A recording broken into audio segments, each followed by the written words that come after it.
Selamat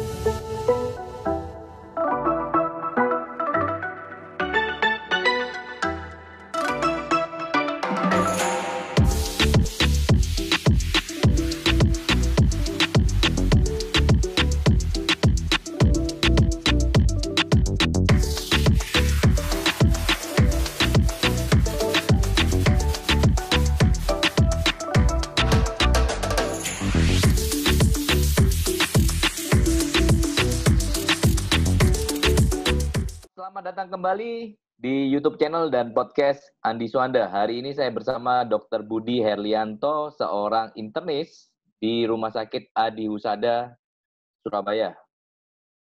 Selamat malam, Dok. Ya, selamat malam.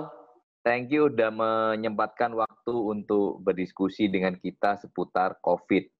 Nah, pada kesempatan kali ini saya sedikit ingin bertanya kepada Dr. Budi, karena Dr. Budi kan praktek di Rumah Sakit Adi Husada Kapasari ya, sebagai seorang internis spesialis penyakit dalam. Nah, pertanyaan saya sih cukup simpel, Dok. Saya juga tinggal di Surabaya, saya juga ingin tahu nih keadaan Surabaya itu bagaimana, ya kan? Jadi kira-kira bagaimana sih, Dok, situasi COVID di Surabaya? Apakah data yang diberikan oleh pemerintah sudah benar atau lebih parah? Kalau tidak salah, koran hari ini itu menyebutkan bahwa data COVID Jawa Timur ya, sekitar 39.000 sekian kasus positif. Ya kan? Nah, jadi pertanyaan saya apakah datanya sudah benar atau sebetulnya lebih parah? Bagaimana sih keadaan COVID di Surabaya, Dr. Budi? Silakan. Kalau saya ditanya masalah data ini benar apa enggak ya, terus terang saya nggak bisa ngomong secara jelas ya, karena data Surabaya kan diambil dari seluruh rumah sakit di Surabaya ini. Ya, kalau saya ngelihat di rumah sakit saya sendiri sih, untuk saat ini ruang isolasi untuk COVID-nya sudah hampir penuh sih, cukup banyak yang terisi. Cuma memang banyak yang gejalanya sedang, gejala berat tidak terlalu banyak sih. Untuk saat ini di rumah sakit saya sendiri. Saya kurang tahu kalau di rumah sakit yang lain seperti apa. Cuma memang Jadi jumlahnya maksudnya kapasitas sudah kira-kira 80-90% berarti? di Kapasitas rumah sakit saya. Di rumah sakit saya. Kalau rumah sakit lain saya kurang tahu. Rumah sakit lain mungkin yang kalau misalnya dia kapasitasnya lebih besar, mungkin masih ada ruangan kosong yang lebih banyak. Cuma yang mungkin agak susah kita cari adalah ruangan ICU untuk pasien-pasien yang COVID yang berat, yang perlu perawatan di ICU. Karena ruang ICU kita jumlahnya memang tidak terlalu banyak.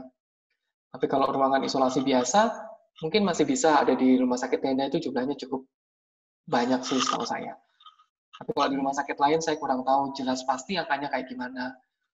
Cuma kita tidak perlu melihat jumlahnya berapa banyak, seberapa berat di Surabaya, kita tetap pakai protokol kesehatan. Kalau kita misalnya memang perlu keluar-keluar, kita terus terang saya tidak bisa ngomong pasti angkanya berapa di kota Surabaya karena itu datanya kan data pemerintah kota Surabaya.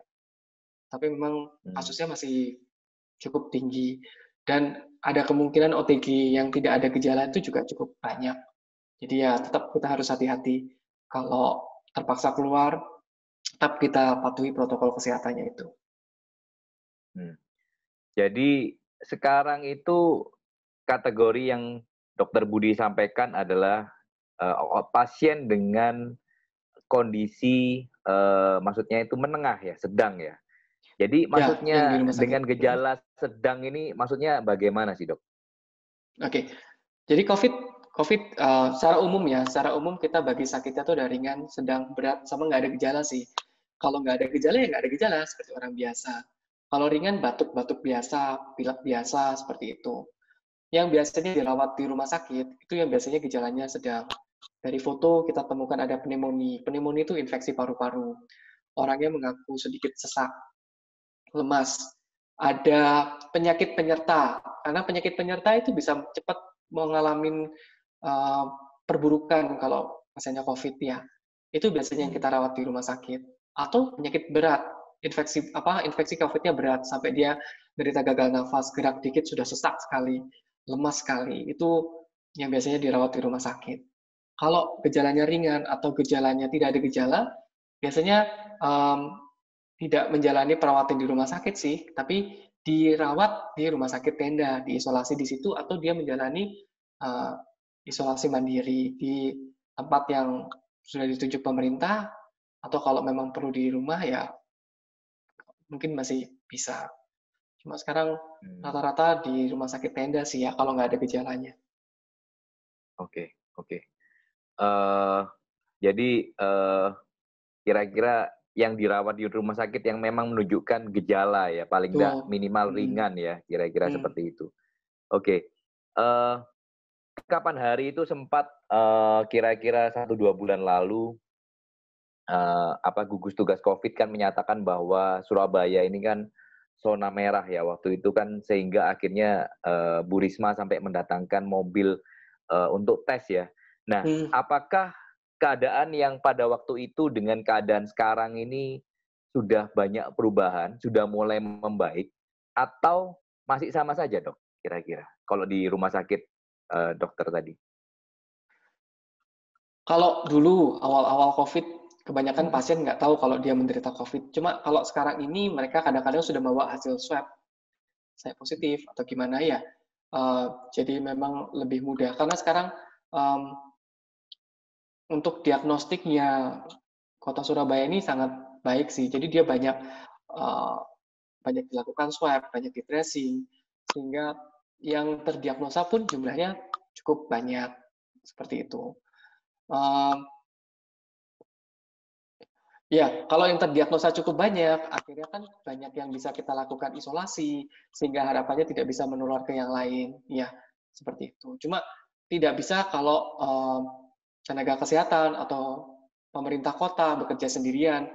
Kita juga perlu kerjasama sama masyarakat juga, supaya tidak terjadi penularannya tambah merentet terus, gitu maksudnya ya. Yang penting sih memang saat ini ya, yang ditekankan lagi ya tetap protokol kesehatan, hindari tempat-tempat kerumunan, seperti itu. Tapi penanganan dari Pemkot Kota Surabaya apakah sudah cukup responsif dan cukup baik untuk masalah COVID di Surabaya ini? Saya nggak bisa ngelihat dari sudut gimana ya, ini cuma dari sudut pandang saya sih ya. Cukup lumayan. Pada beberapa rumah sakit, Pemkot juga membantu memberikan sumbangan-sumbangan. Ya, kalau menurut saya pribadi sih di Kota Surabaya cukup baik lah untuk Cukup ininya. baik ya. Oke. Tapi ini pandangan pribadi ya, kita nggak bisa ngelihat dari ininya ya. Oke. Terus kemudian bagaimana dengan Jawa Timur? Apakah sudah lebih oke dari Surabaya, ataukah Surabaya masih lebih oke daripada kota lain di Jawa Timur? Ya gini, kesusahannya kalau di daerah itu adalah diagnostiknya, karena PCR itu alat PCR itu tidak semua daerah itu ada. Kadang-kadang kalau di daerah yang terpencil, untuk melakukan tes PCR, dia mesti mengirim dulu ke kota yang lebih besar, diproses di situ, beberapa hari kemudian jadi, dan itu makan waktu yang lama gitu maksudnya. Kadang-kadang ya perlu waktu lama. Kita cukup beruntung di Kota Surabaya karena alat PCR cukup banyak. 2-3 hari, maksimal 5 hari biasanya udah jadi hasil swab-nya itu. Tapi kalau di daerah-daerah yang itu ya kesusahannya memang alatnya ya. Tidak semua kota ada. Kota-kota yang besar itu mungkin ada. Tapi kalau pelosok-pelosok yang kecil-kecil itu yang agak susah. Jadi kalau diagnostiknya terganggu, otomatis waktu perawatannya juga lebih lama. Jadi mereka kebanyakan mungkin kalau dari Probolinggo, Pasuruan itu berarti mereka kirim hasil tes itu ke Surabaya paling tidak? Iya, atau kota terdekat. Setahu saya Jember kayaknya dia sudah punya sih. Kalau kota-kota besar kayak Malang itu punya. Jember setahu saya mungkin ada. Malang, Jember. Tapi kalau kota-kota kecil saya kurang tahu pasti. Cuma memang kesusahannya di negara kita, kesusahannya tidak semua kota itu, tidak semua daerah maksud saya punya alat itu. Yang terganggu seringnya diagnostiknya. Cuma sekarang ini di kota-kota besarnya sudah ada pastinya. Oke. Tapi apakah maksudnya informasi mengenai protokol, maksudnya prosedur apabila pasien terkena COVID itu apakah sudah cukup rapi? Jadi kan kebanyakan kan orang pada waktu terkena itu kan mereka langkah awal kan mungkin pergi ke puskesmas, terus kemudian dari puskesmas dirujuk ke rumah sakit dan sebagainya. Nah, apakah sudah cukup rapi? Karena pada waktu saya ini ya, waktu mendengarkan dari salah satu YouTuber itu, dia bilang bahwa dia waktu itu ke rumah sakit di suatu tempat, terus kemudian dia bilang, "Waduh di sini kalau gejala seperti ini tidak bisa terima." Jadi akhirnya dilempar lagi ke rumah sakit, darurat tadi, tapi di rumah sakit darurat dilempar lagi. Nah itu kan artinya menunjukkan bahwa sebetulnya koordinasi koordinasi ini ya, antara puskesmas, terus kemudian ini sebetulnya belum cukup rapi kalau saya bilang. Nah ini Hmm. kira-kira gimana? Sebetulnya itu bukan, saya nggak bisa jawab tentang itu ya, karena itu kan sistemnya dari pemerintah kotanya ya. Kalau ya ini kan kasus yang nggak pernah dihadapin sebelumnya, pandemi ini. Ya pasti ada awal-awal pasti ada kekurangan-kekurangan dari sistem ini. Tapi saya yakin kok pemerintah di kota, pemerintah di Indonesia juga pasti akan terus-terusan memperbaharui kekurangan dari sistem ini. Mungkin awal-awal dulu mungkin kayak seakan-akan dilempar sana, dilempar sini, dilempar sana, karena memang kasus baru dan juga sistemnya dulu masih belum terlalu jelas. Tapi seiring berjalannya waktu ini sistemnya pelan-pelan diperbaiki terus memang seperti itu. Sudah Kan mulai ini ya, sudah mulai ada tertata rapi lah sudah intinya mulai ya. tertata lah pelan-pelan. Oke. Memang karena ini kasus baru ya, kita nggak pernah ngadapin hal pandemi yang seperti ini sebelumnya. Oke oke. Terus kemudian ini kan saya juga, ini ya, saya kan juga seorang agen properti, Dok. Dan ini lucunya. Ternyata ini permintaan sewa terhadap warung kopi itu meningkat dalam 2 bulan terakhir ini. Dan kalau kita kebetulan, lewat ya, karena kan sekarang cukup menjamur warung-warung kopi ya, yang cuma jual kopi harga 3.000, 4.000, dan itu kalau saya melihat jumlah orang yang makan di sana atau minum di sana itu jumlahnya cukup wow, cukup seolah-olah tidak ada yang namanya COVID ini. Nah, itu kan sebetulnya cukup berbahaya ya, Dok, ya. Jadi, eee, Hmm. kira-kira itu menurut dokter itu bagaimana tuh? Ya sayangnya di kita ini ya, di kota Surabaya ini ada beberapa yang mungkin nggak percaya gitu loh ada tentang COVID ini. Dan ya aku yakin di beberapa daerah lain juga seperti itu.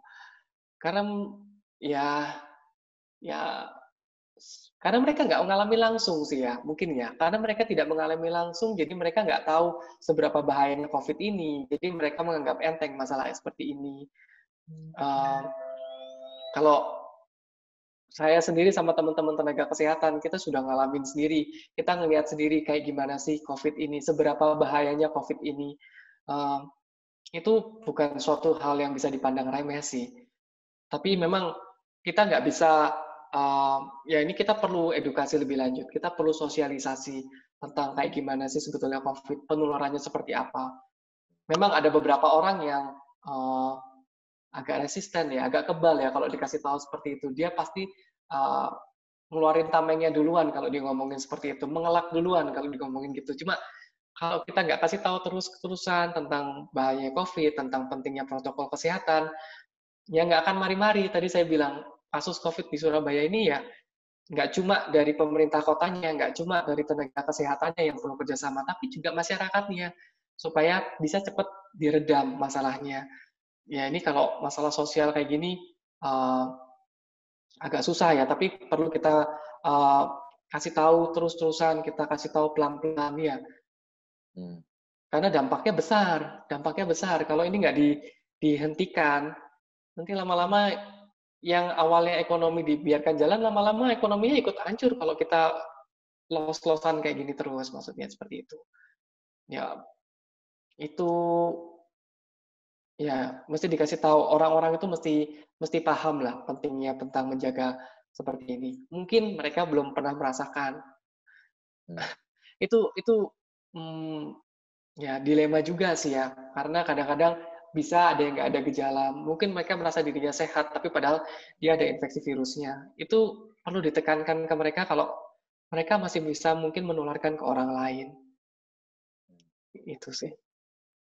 Ya, tapi kalau kemarin kapan hari saya ketemu dengan seorang developer, kebetulan dia kunjungan ke Surabaya, dia bilang bahwa protokol kesehatan untuk mall di Surabaya cukup baik, dia bilang. Lebih baik daripada daerah yang lain. Jadi sebetulnya kalau saya melihat penanganan dari pemerintah kota juga terhadap, dan juga pemilik mall dan sebagainya, semuanya saya rasa cukup baik. Cuma mungkin masyarakat, saya ngeliat sih kalau masyarakat sih sudah banyak yang pakai masker, cuma kadang masih ya dibutuhkan sosialisasi terus-menerus ya. Kira-kira seperti itu ya, Dok ya? Iya. Ya, kita perlu kerjasama dari semuanya sih untuk bisa ngadepin ini. Iya. Kalau nggak susah nanti. Betul, betul. Oke, terima kasih untuk sesi ini, Dr. Budi. Dan bagi pemirsa sekalian, subscriber sekalian, kita akan membahas lagi dengan Dr. Budi mengenai apabila Anda terkena coronavirus, apa yang Anda bisa lakukan. Thank you.